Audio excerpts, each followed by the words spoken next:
Hello বন্ধুরা, আজকে ready হয়ে চলে যাচ্ছি একটা জন্মদিন পার্টিতে, যেটা আমাদের বাড়ির পাশেই বাড়ি, কিন্তু অনুষ্ঠানটা হচ্ছে একটা লজে।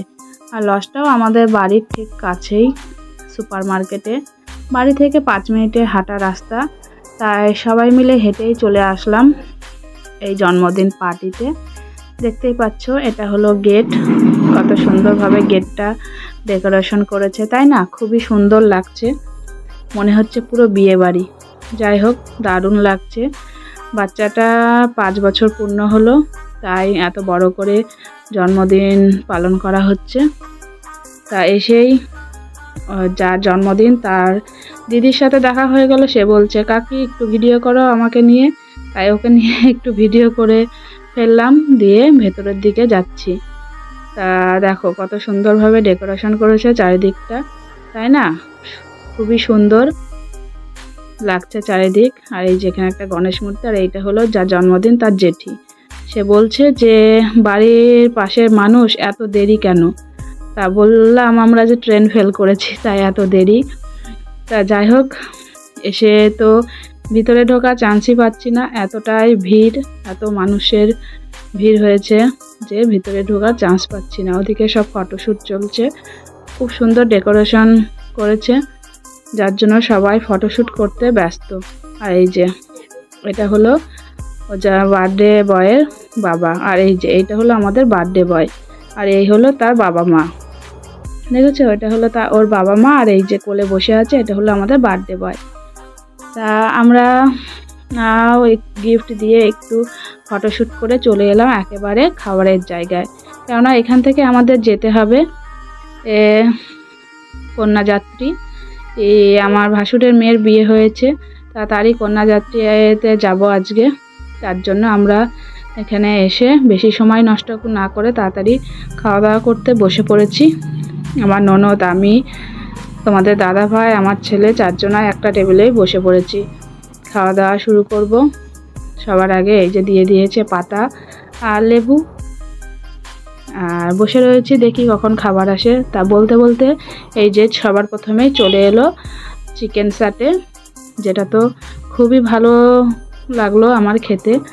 আমি খাওয়া শুরু করে দিলাম, আর তোমাদের দাদাভাই এবার ক্যামেরাটা করে দিচ্ছে। যে তোমাদের দাদাভাই থাকলে খুবই ভালো হয়, আমার ক্যামেরাটা করতে একটু সুবিধা হয়। নিজের হাত দিয়ে ক্যামেরা করা ভালো হয় না। তা ও যদি থাকে, সত্যিই যে কোনো ভিডিওর ক্যামেরাটা খুব সুন্দরভাবে করে দেয়। তা চারিদিকে দেখতে পাচ্ছ কত মানুষের ভিড়, প্রায় 700 থেকে 800 মানুষের আয়োজন। ভিড় তো হবেই। যাই হোক, আমরা প্রথমে এসেই পেয়ে গেছিলাম সিট। এসে পাইনি, এই পাশের বাড়ি এক দাদা এই টেবিলে খাচ্ছিল, তাই দাদাকে বলে রেখেছিলাম যে দাদা সিটটা কিন্তু আমাদের দেবে, তাই পেয়ে গেলাম। না হলে হয়তো অনেকটাই রাত হয়ে যেত। ওই যে বললাম কন্যাযাত্রী যেতে হবে, দেরি করলে তো হবে না, তাড়াতাড়ি খাওয়া দাওয়া সেরে এখান থেকে বেরোতে হবে। তাই অলরেডি 9:30 10টা বেজে গেছে। আর কন্যাযাত্রী যাব আমাদের বেথুয়াতেই, রাত হলেও অসুবিধা নেই। তা যাই হোক, মাছ দিয়ে ভাত খেয়ে নিলাম। ছিল পাবদা মাছের ঝাল, যেটা অসাধারণ হয়েছিল খেতে। আমার তো পাবদা মাছটা খুব ভালো লেগেছিল। তারপর চিকেন আর রাইস। তা চিকেন আর রাইসও খাওয়া হয়ে গেল। তারপর বসে আছি, দেখি লাস্ট কোর্স কখন আসে। লাস্ট কোর্স মানে চাটনি, পাঁপড়, মিষ্টি, এগুলোর আশায় বসে আছে। আর আমার ননদ তো সেই থেকে খেতেই চলেছে, ওর খাওয়া আর শেষ হচ্ছে না। জানাই তো আমার ননদ একটু বেশিই খায়। তা যাই হোক, তারপর চলে এলো চাটনি, পাঁপড়। চাটনিটা প্রচণ্ড মিষ্টি হয়েছিল। চাটনিটা আমার একটু ভালো লাগেনি, কেননা আমি এত মিষ্টি খাই না, প্রচণ্ড মিষ্টি। আর এই যে তোমাদের দাদাভাই বলছে তোমরা খাচ্ছ সেটারই ভিডিও করব, আমি যে খাচ্ছি সেটারও তো ভিডিও করা উচিত। তাই ও একটু ফ্রন্ট ক্যামেরায় ভিডিও করে নিল, ওকেও একটু দেখিয়ে নিল যে আমরা 4 জনায় একই টেবিলে বসে খাওয়া দাওয়া করছি। তারপর খাচ্ছি রসমালাই, যেটা আমার খুবই ফেভারিট, আমার তো খুবই ভালো লাগে। তা আমার ছেলে এটা খায় না, তাই ও বসে আছে। ও রসমালাই পছন্দ করে না, রসগোল্লাটা পছন্দ করে।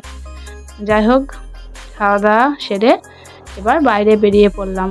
বাইরে বেরিয়ে কিছু ফটোশ্যুট করলাম। আর এই যে আইসক্রিম হাতে দাঁড়িয়ে রয়েছে, এখানে বসে বসে আইসক্রিমটা খাবো। দিয়ে বাড়ির দিকে যাব। আইসক্রিম খাওয়া হয়ে গেছে, ফটোশ্যুট ভিডিও সবই হয়ে গেছে, এবার যাচ্ছি বাড়ির দিকে। তা তোমাদের ভিডিওটি কেমন লাগলো অবশ্যই